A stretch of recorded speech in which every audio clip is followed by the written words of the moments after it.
안녕하세요. 예정대로였다면 다가오는 5월에 결혼식을 올렸을 20대 후반의 여자입니다. 2년을 만난 남자친구하고 한참 결혼 준비 다 해놓고 파혼을 하게 되었네요. 그래서 이렇게 제 이야기를 한번 해보려고 찾아왔습니다. 파혼을 했지만 후회가 남지는 않아요. 저희 어머니가 살아계셨다면 아마 잘했다고 칭찬을 해주셨을 겁니다. 저희 어머니께서 저 어릴 적의 병으로 일찍 세상을 떠나셨거든요. 제가 맨 처음 결혼 이야기를 꺼냈을 때 저희 아버지는 엄마 없이도 이렇게 훌륭하게 잘 자라줘서 고맙다며 눈물까지 보이셨어요. 그런데 이렇게 파혼하게 된 게 죄송할 따름이긴 합니다. 저는 대학교 졸업 후에 곧바로 취직을 했고 그 뒤로 독립해서 쭉 혼자 살아왔어요. 결혼 준비를 하던 남자친구도 저와 마찬가지로 계약직이긴 하지만 괜찮은 조건으로 일을 하는 직장인이었고 회사 가까운 곳에서 혼자 자취를 하고 있었습니다. 다른 커플들처럼 연애하다 보니 자연스럽게 결혼 이야기가 나오게 된 케이스였어요. 결혼 이야기 나오고 서로 경제적인 상황에 대해 오픈했을 때 남자친구가 모아놓은 돈이 저랑 액수가 비슷하다는 걸 알게 되었습니다. 제가 모아놓은 돈이 당시 5천만 원 조금 넘는 정도였거든요. 직장 생활을 했던 횟수만 따져봐도 남자친구가 저보다 3년을 더 일했는데 액수가 똑같다는 건 조금 실망스럽긴 했어요. 계약직이긴 해도 연봉이 저보다 높기까지 했었으니 말이죠. 그래도 뭐 반반 결혼들 많이 한다는데 제가 좋다 싫다 정할 이유나 있나 싶었습니다. 이러나 저러나 반반 결혼하는 거고 돈이야 지금 모아놓은 돈보다 앞으로 둘이 결혼해서 모아나갈 돈이 더 중요한 거 아니냐는 생각이었죠. 그리고 하루라도 빨리 결혼을 하면 그만큼 더 돈을 잘 모을 수 있다는 생각이었어요. 그러니 네 손에 내 손에 따질 것 없다고 생각을 하고 그 시간에 결혼 전에 한 푼이라도 더 아낄 수 있는 방법이 있나 없나 연구해보는 게 더 중요하다고 싶었습니다. 양가의 지원을 받을 수 있다면 그건 그거대로 좋고 못 받아도 둘이서 알콩달콩 잘 살면 되겠다 싶었어요. 저희 부모님도 집안에 도움 하나 없이 무일푼으로 시작해서 자리 잡고 다 하셨다는데요, 뭐. 저희 부모님도 하셨던 건데 저라고 못하겠나 하는 용기도 생겼었습니다. 결혼식 날짜까지는 한참 멀었지만 저희는 일단 신혼집을 먼저 구해 살림부터 합치기로 했어요.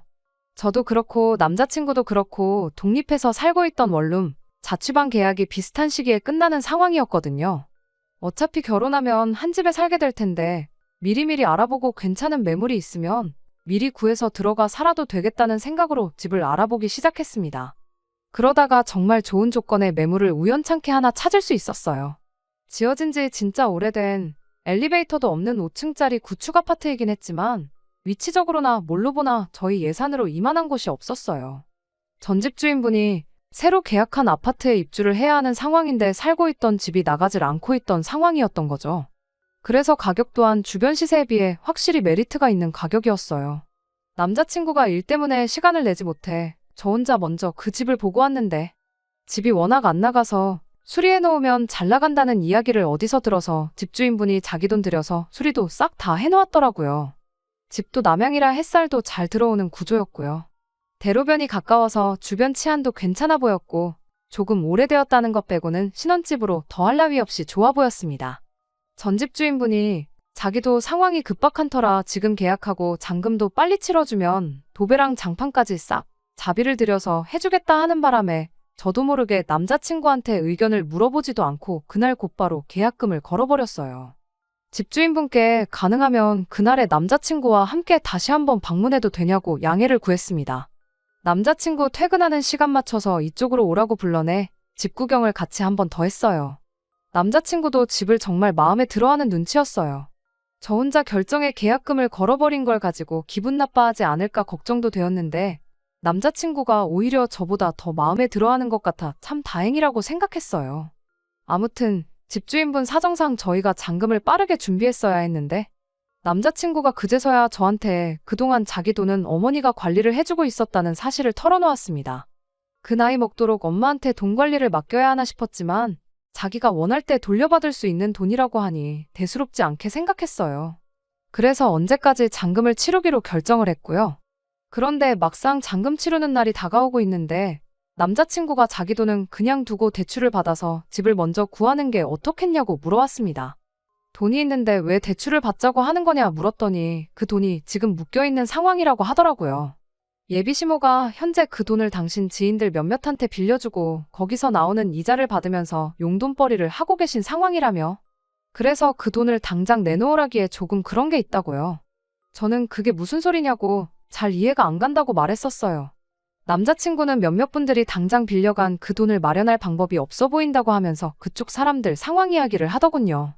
신용 확실한 사람들이고 못 받을 돈은 아니니 걱정하지 말라고 그러길래 제가 이해력이 딸려서 왜 그러는지 물어봤겠냐고.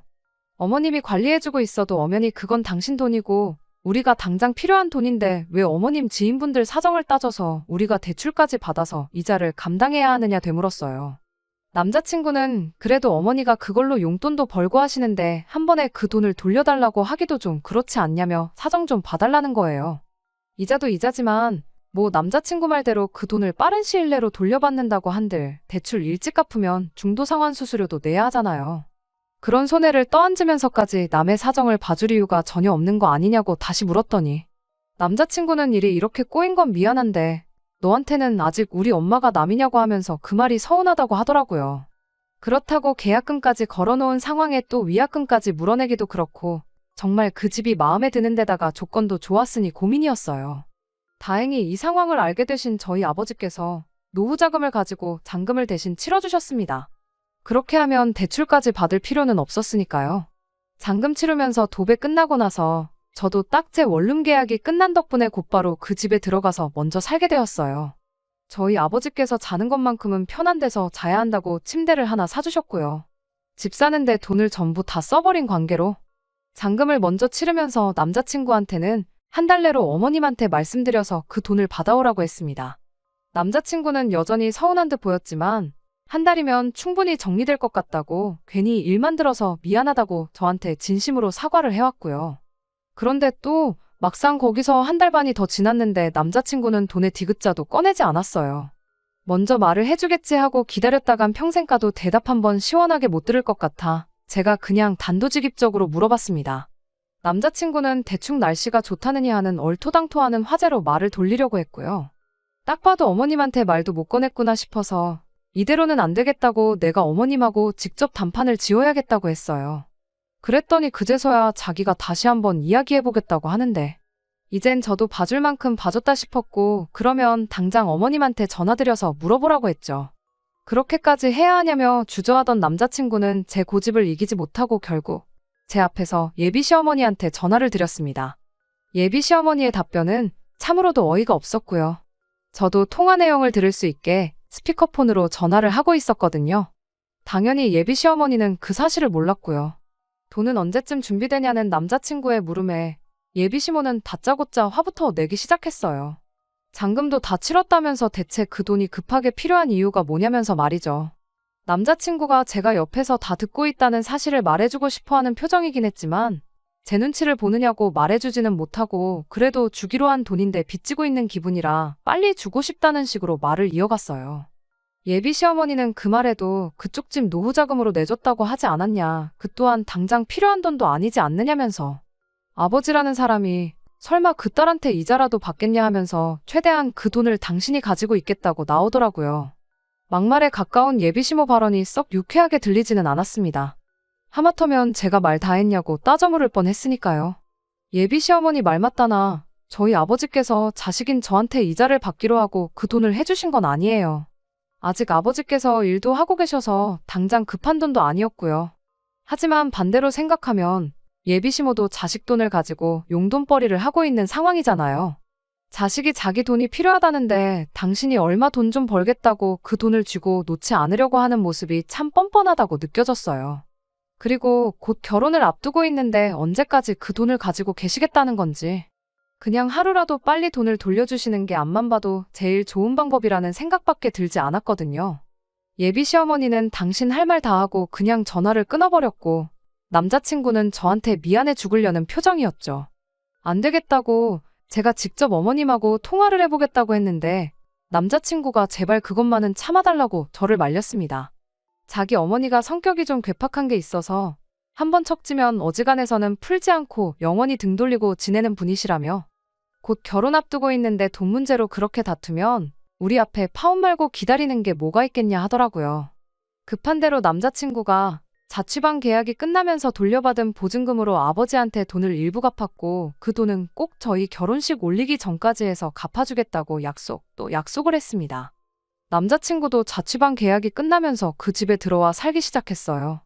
결혼식 날짜를 최대한 늦게 잡은 건 이제 집은 생겼으니 혼수 등등 결혼식 비용 전반적인 걸 모으기 위함이었습니다. 당장 필요한 가전들은 중고시장에 올라온 저렴한 것들을 사오거나 마트에서 파는 제일 저렴한 물건들로 채워놓았고요. 14평의 방 2개짜리 집이었기에 일단 결혼식을 올리기 전까지는 각 방을 쓰기로 했어요. 혼전동거에 대해서 주변에서 말이 많긴 했지만 예비 시어머니도 저희 아버지도 그 부분에 대해서는 크게 신경을 쓰지 않으셨어요. 오히려 먼저 같이 살아보는 게 좋다고 하셨고 이렇게 된 지금 아무리 생각해봐도 같이 한 집에 잠깐 살았던 게 정말 잘 내린 결정이라고 생각합니다. 살림을 합치고부터 예비 시어머니는 당연한 듯 저희 집에 찾아오기 시작했어요. 몇 번 다녀간 뒤부터는 아예 집 비밀번호를 알려달라고 대놓고 물어오더군요. 말로는 제가 어머니가 없으니까 당신이 제 어머니 같은 사람이 되어주고 싶어서 그런다고 하더군요. 이따금씩 아들 집에 들러서 저녁 식사도 같이 하고 그러면 얼마나 좋냐고요.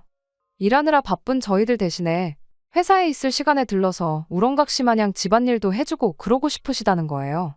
솔직히 그런 말들이 하나도 감동적이지 않았고 와닿는 것도 없었어요. 만약 저희 어머니가 살아계셨다고 해도 저렇게 말도 없이 불쑥 집에 찾아오면 정말 싫었을 거예요. 비밀번호도 아예 궁금해하지도 조차 않으셨을 테고요.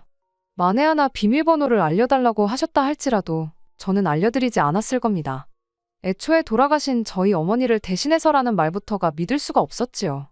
잔금 치를 때만 해도 네 돈 내 돈 하셨던 분이고 굳이 저한테 있어서 어머니 같은 사람이 돼주고 싶다는 분이 100% 제 돈과 저희 아버지 돈으로 산 집을 아들 집이라고 콕 집어서 말하는 것만 봐도 뻔하잖아요. 그래서 이 집 비밀번호는 저희 아버지도 모르시고 앞으로 알려드릴 생각 없다고 단호하게 거절했어요. 아예 집이 정확히 어디 있는지 주소조차 모르신다고요.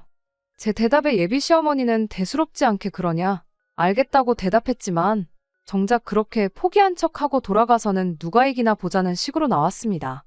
밤낮을 가리지 않고 저희 집을 찾아와 초인종을 눌러대기 시작했으니까요. 어쩔 때는 밤 11시가 넘어서 찾아온 적도 있었고요. 그런 식으로 계속해서 괴롭히기 시작하니 정말 문 앞에서 인기척만 느껴져도 온몸의 신경이 곤두설 정도로 예민해지더라고요. 그렇게 몇 날 며칠을 시달리다 결국 제가 항복을 했어요. 내 집에서 잠도 편하게 못 자겠고 스트레스 받는 걸 견딜 수가 없었거든요. 남자친구도 계속 이만하면 그냥 알려드리고 말자며 저를 설득하던 걸 보니 제가 아니었어도 아마 언젠가 남자친구가 알려드렸을 것 같네요. 아무튼 비밀번호를 알게 된 예비 시어머니가 했던 말 중에 저희 일하고 있는 사이에 집에 들러서 밥도 해놓고 집 정리도 해주고 그러겠다던 그 말이 지켜진 적은 단 한 번도 없었습니다. 하루는 퇴근하고 집에 오니 벌써 예비 시어머니가 집에 와 계신 적이 있었어요. 편하게 들어누워서 TV를 보고 계시더군요. TV 보면서 드신 건지 거실 바닥에는 온갖 과자 봉지며 부스러기가 널브러져 있었고요.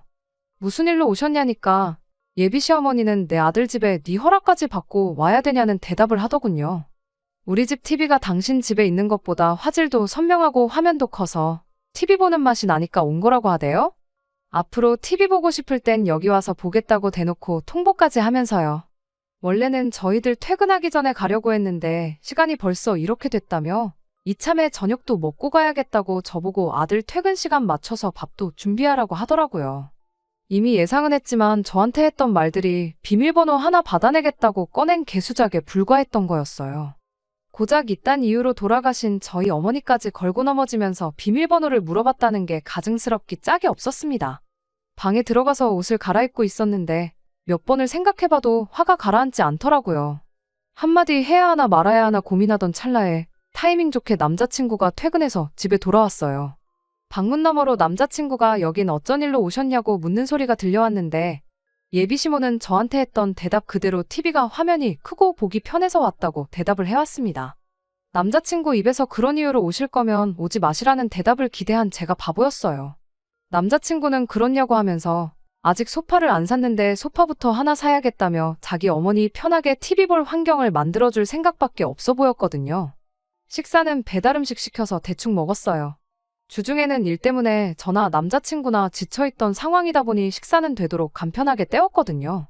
밥을 어떻게 차려주길래 먹을 게 없어서 배달을 시키냐는 예비시모 잔소리가 있었지만 한 귀로 흘리고 한 귀로 넘겼어요. 식사 준비 똑바로 안 한 네 잘못이라며 저보고 시키라고 했지만 남자친구가 분위기가 험악해지는 걸 감지하고는 자기가 쏘겠다며 상황을 정리했고요. 밥 먹는 내내도 분위기는 안 좋았고 예비 시어머니도 TV도 볼 만큼 보고 밥도 먹어서 배도 불렀는지 이만 가보겠다며 그제서야 집에 돌아갔고요. 평소보다 심하긴 했지만 그날따라 이 상황들이 너무 지치더라고요. 결혼 전에도 이 정도면 결혼 후에는 어떻게 되겠나 싶고 머릿속에 많은 고민이 오고 가기 시작했어요. 괜히 남자친구랑 있어봐야 싸움만 하겠다 싶어서 먼저 쉬겠다고 방으로 들어갔는데 남자친구가 방으로 따라 들어오더라고요. 그때까지만 해도 남자친구가 제 고충을 이해하고 사과를 하러 왔구나 생각했어요. 그래도 미안하다는 말 한마디 들으면 그날 예비시모랑 있던 일은 있고 남자친구와 허심탄회하게 앞으로에 대해서 상의를 해볼까 하는 생각이었습니다. 하지만 남자친구는 그런 제 기대를 다 무시하고 대뜸 우리 집 TV를 떼서 엄마 집에 설치해주면 어떻겠냐고 하더라고요. 어차피 우리가 TV를 잘 보는 사람들도 아니고 보고 싶은 거 있으면 핸드폰으로 보면 되는 거 아니냐고요. 막말로 우리 집 TV가 몇백만 원 하는 대기업 TV도 아니고 그냥 마트에서 파는 제일 싸구려 TV 아니겠냐고. 이참에 싸구려 TV 하나 포기하고 생색 좀 내면서 엄마한테 점수 좀 따면 되는 거 아니냐대요. 어머니 와 계시는 거 별로 탐탁치 않아 하는 거 오늘 제 반응만 봐도 잘 알겠다며. 그러면 우리 집 TV를 가져다가 엄마 집에 설치해주면 어머니도 이렇게 TV 보러 빈집에 들락거릴 일도 없을 테고 그러면 너는 엄마가 안 와서 좋고 어머니도 좋은 TV 하나 생기는 거니까 좋은 거 아니냐고. 둘이 서로 윈윈하는 거라며 말도 안 되는 궤변을 늘어놓기 시작했습니다. 그 말을 들으니 그날 하루는 물론이고 이전부터 참아왔던 것들이 한 번에 다 터져버리더라고요. 좋게 풀고 넘어갈 생각은 이미 진작에 사라지고 없었고요. 그게 당신 어머니만 좋은 거지 어딜 봐서 서로 좋은 거냐고요. 그리고 자꾸 우리 집 TV, 우리 집 하지 말라고 했어요. 막말로 이 집에 네 돈 들어간 게 뭐가 있다고. 내 집을 두고 왜 자꾸 우리 집 거리느냐고요.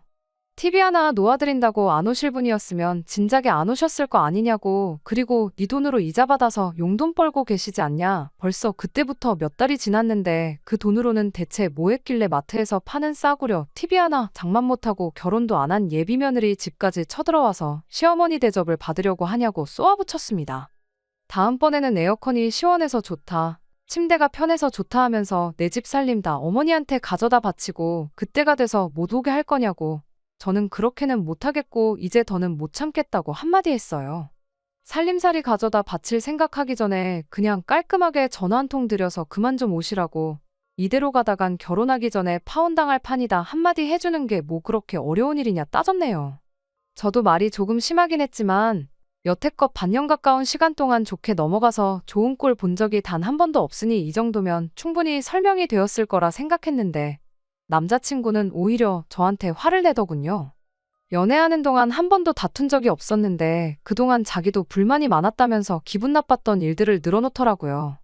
돈을 준다고 하는데도 뭐 우리 엄마가 내 돈 떼먹을 것처럼 말했다던 것부터 비밀번호 그거 알려드리는 게 뭐가 어려운 일이라고 지은 지 30년도 더 된 아파트 가지고 그렇게 생색이냐면서 말이죠. 시어머니랑 사이가 안 좋으면 어떻게 잘 지내볼 생각부터 해야지. 며느리가 돼서 어떻게 영 끊을 생각부터 하냐고 입에 개거품을 무는데 그쯤 되니까 오히려 마음이 홀가분해졌어요. 그래서 제가 남자친구한테 무슨 말 하는지 알겠다고. 그럼 얼른 가서 TV부터 설치해드리고 오라고 했습니다. 제가 자포자기한 걸 남자친구는 자기가 저랑 말싸움을 해서 이긴 거라 생각이라도 했는지 이내 표정이 싱글벙글해서는 TV 달아주고 엄마한테도 잘 말씀드리고 오겠다고 하더라고요. 남자친구가 TV 가지고 지 엄마 집으로 출발한 순간에 저도 행동을 시작했어요. 남자친구 짐이라고 해봐야 옷가지 몇 개에 지 돈 들여서 이 집에 가져온 거라고는 혼자 자취할 때부터 쓰던 옷걸이 몇 개가 전부였네요. 여행 가방이라도 있다면 거기다 담아줬겠는데 마땅한 게 없어서 커다란 쓰레기 봉투에다가 차곡차곡 담아줬어요. 현관문 밖에다 내놓으면서 이것도 가지고 가라고 대문짝만하게 써놓고 집 비밀번호도 바꿔버렸습니다. 아니나 다를까 몇 시간 지나니까 남자친구가 집으로 돌아왔어요. 밖에 놓여있는 쓰레기 봉투를 봤는지 비밀번호를 두들기기 시작하더라고요. 진작에 바꿔놓았는데 문이 열릴 리가 없었죠. 이제 이 집 근처에 얼씬도 할 일이 없는데 이웃들한테 그런 모습 들키면 쪽팔릴 것 같다는 생각이라도 한 건지 문 앞에서 모기만한 목소리로 문 좀 열어보라고 왜 그러냐고 대화 좀 하자고 빌기 시작하대요. 저는 문 앞에 서서 앞으로 볼 일 없으니까 경찰 부르기 전에 썩 꺼지라고 했죠. 혹시나 큰 소리라도 나서 늦은 시간에 이웃들한테 민폐를 끼칠 수도 있으니까 대꾸 정도는 해줬어요. 경찰 부른다는 소리에 놀라기라도 했는지 이내 바깥이 조용해졌어요. 한참 더 지나서 살짝 문 열어보니 쓰레기 봉투에 담아놓은 자기 짐도 챙겨서 사라졌더라고요.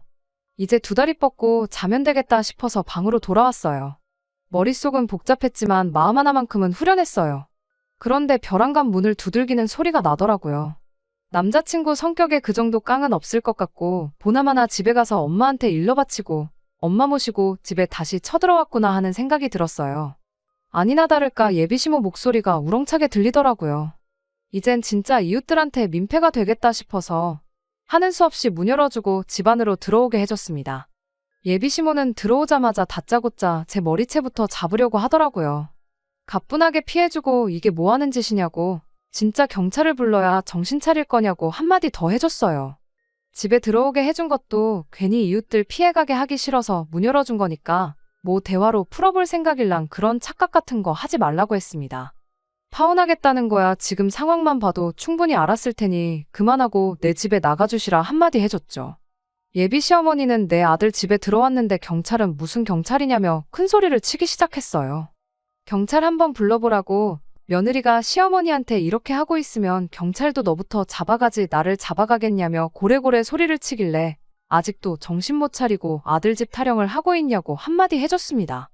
이 집에 당신 아들 돈 들어간 게 뭐가 있다고 내 집을 자꾸 아들 집이라고 하느냐고 아주 엄마랑 아들이랑 똑같다고 힘껏 비웃어주니 예비시모가 부들거리면서 다시 제 머리채를 잡으려고 달려들더라고요. 옆으로 살짝 피했더니 자기 힘을 못 이겨서 그대로 바닥에 고꾸라지는데 그제서야 남자친구도 저보고 이게 뭐 하는 짓이냐며 소리를 치대요? 뭐 하는 짓이긴 뭐 하는 짓이겠냐고 당장 니네 엄마 데리고 내 집에서 나가라고 소리쳤어요. TV 가져간 건 네 잘난 자취방 빼서 가져온 보증금에 몇 달 이 집에서 살았던 거 월세 낸 거라고 생각하고 그만 꺼지라고 남자친구에게도 한마디 해줬어요. 바닥에 고꾸라져 있던 예비시모가 일어나서 다시 또 제 머리채를 잡길래 저도 에라 모르겠다 싶어서 그 길로 예비시모 머리채를 붙잡아 버렸습니다. 힘으로 하면 누가 무서워할 줄 알았나 봐요. 남자친구가 아연실색해서는 자기 엄마 뜯어말리고 이대로 있다가는 더 험한 꼴 당하겠다 싶었는지 나중에 다시 이야기하자고 하고는 그제서야 내 집에서 나갔어요. 그 뒤로 남자친구한테서 몇 번 연락이 오긴 했지만 싹 다 무시해버렸어요. 답답했는지 저한테 문자를 다 보냈는데 이제 와서 다 늦었다는 것도 모르는지 잘하겠다. 어머니는 우리 집 근처에도 못 오게 하겠다는 후회만 섞인 반성문을 써서 보냈더라고요.